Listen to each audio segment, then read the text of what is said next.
দেশে এবং দেশের বাইরে যেখান থেকেই আমার এই ভিডিও দেখতেছেন সবার প্রতি রইল আমার সালাম। আসসালামু আলাইকুম রহমতুল্লাহি ওবারাকাতুহু। প্রিয় দেশবাসী, আমি একজন যৌন কবিরাজ এবং চিকিৎসকও।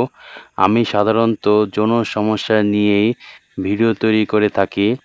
আমার পুরনো ভিডিও দেখলে আপনি সকল ধরনের যৌন সমস্যার সমাধান পাবেন। 2 সপ্তাহ হয়ে কীভাবে পুরুষাঙ্গ মোটা করবেন সেই বিষয়টা নিয়েই আজকে পুরো ভিডিওটিতে আলোচনা করব। তাই ধৈর্য ধরে ভিডিওটি দেখার জন্য আপনার কাছে রিকোয়েস্ট থাকবে এবং চ্যানেলে নতুন হয়ে থাকলে চ্যানেলটিকে সাবস্ক্রাইব করে ভিডিওটি একটি লাইক করে দিবেন।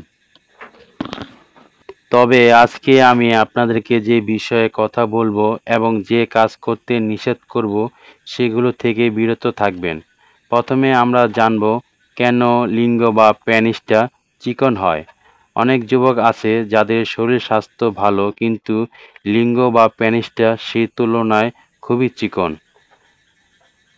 যারা অতিরিক্ত পরিমাণ মাস্টারবেশন বা হস্তমৈথুন করেন তাদের লিঙ্গ বা পেনিস দিন দিন ছোট, চিকন ও বাঁকা এবং রক্ত ব্লাড সার্কুলেশন কমে যাবে। এটা তার ভবিষ্যতে ক্ষতির কারণ হতে পারে। সুতরাং তাই আগে মাস্টারবেশন করা ছেড়ে দিতে হবে। তারপর প্রতিদিন লিঙ্গে মালিশ করতে পারেন অথবা লিঙ্গ বা পেনিসে বেশ কিছু ব্যায়াম রয়েছে সেগুলো করতে পারেন। লিঙ্গে বা পেনিসে যে উপাদান দিয়ে রাতে মালিশ করবেন তা হচ্ছে কালো জিরা, রসুন, ঘি দিয়ে ভেজে নেবেন। তারপর ঠান্ডা করে এর মধ্যে অবশ্যই খাঁটি মধু দিয়ে ভালো করে পেস্ট বানিয়ে লিঙ্গের আগা এবং গোড়া মালিশ করতে হবে। খুব আস্তে আস্তে করবেন। খাঁটি সরিষার তেল অল্প পরিমাণ করে লিঙ্গে মালিশ করুন। নিয়মিত লিঙ্গে ব্যায়াম করতে পারলে চিকন লিঙ্গ বা পেনিসটা মোটা হবে খুব তাড়াতাড়ি।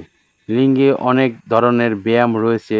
আমার এই চ্যানেলে কীভাবে লিঙ্গের ব্যায়াম করতে হবে সেই বিষয়ে সম্পূর্ণ ভিডিও দেওয়া আছে।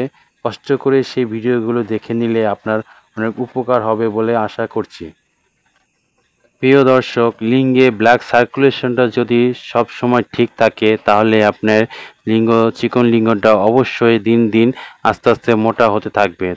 এই জন্যই ব্লাড সার্কুলেশনটা কীভাবে ঠিক রাখা যায় সেদিকেই আপনাকে প্রথমে নজর দিতে হবে, ফোকাস করতে হবে যাতে আপনার ব্লাড সার্কুলেশনটা সব সময় ঠিক থাকে। আর এই ব্লাড সার্কুলেশনটা ঠিক রাখার জন্য এখন বেশ কিছু নিয়মের কথা বলবো, সেই নিয়মটাও মেনে নিতে হবে।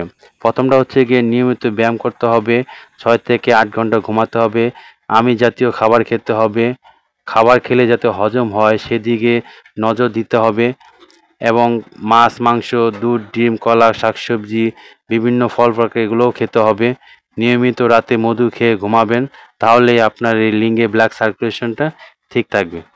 সবাই ভালো থাকবেন, সুস্থ থাকবেন। আসসালামু আলাইকুম রহমতুল্লাহি ওয়া বারাকাতুহু।